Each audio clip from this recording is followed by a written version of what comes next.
Identity എന്ന ചിത്രത്തിൻ്റെ first half response ആണ് ഇന്നൊരു വീഡിയോ ഭാഗത്തെ. വീഡിയോയിലേക്ക് വരുമ്പോൾ വീഡിയോ ലൈക്ക് ചെയ്യുക, ചാനൽ സബ്സ്ക്രൈബ് ചെയ്യുക. ഡിസംബർ മാസം ഇനിയും ധാരാളം ചിത്രങ്ങൾ അങ്ങോട്ട് OTT റിലീസ് ചെയ്യാൻ പോവുകയാണ്. ചാനൽ ഭാഗം പരിശോധിച്ചാൽ നിങ്ങൾക്ക് ആ വീഡിയോയ്ക്ക് കാണാൻ വേണ്ടി സാധിക്കുന്നതായിരിക്കും. ടൊവിനോ തോമസ്, തൃഷ, വിനയ് അലി എന്നൊക്കെ പ്രധാന കഥാപാത്രങ്ങളായി ഇന്ന് റിലീസ് ചെയ്ത ചിത്രമായിരുന്നു ഐഡന്റിറ്റി.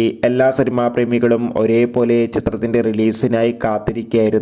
ഫൈനലി ചിത്രത്തിൻ്റെ ആദ്യ ഷോ ഇപ്പോൾ കേരളത്തിലെ വിവിധ തിയേറ്ററുകളിൽ ആരംഭിച്ച് ചിത്രത്തിൻ്റെ ആദ്യ റെസ്പോൺസൊക്കെ പുറത്തുവന്നിരിക്കുകയാണ്. ചിത്രത്തിൻ്റെ ആദ്യ പകുതി തന്നെ അതിഗംഭീരമായ പോസിറ്റീവ് റെസ്പോൺസാണ് ലഭിച്ചിട്ടുള്ളത്. ചിത്രം കാണുന്ന സിനിമാ പ്രേമികളെല്ലാവരും ഒന്നടങ്കം പറയുകയാണ് ഐഡന്റിറ്റി എന്ന ചിത്രം മികച്ചൊരു ത്രില്ലർ ചിത്രമാണെന്നും ചിത്രത്തിൽ നമുക്ക് ടൊവിനോ തോമസിൻ്റെ മികച്ച അഭിനയം, മികച്ച ആക്ഷൻ രംഗങ്ങളൊക്കെ കാണാൻ വേണ്ടി സാധിക്കുന്നുണ്ടെന്നും.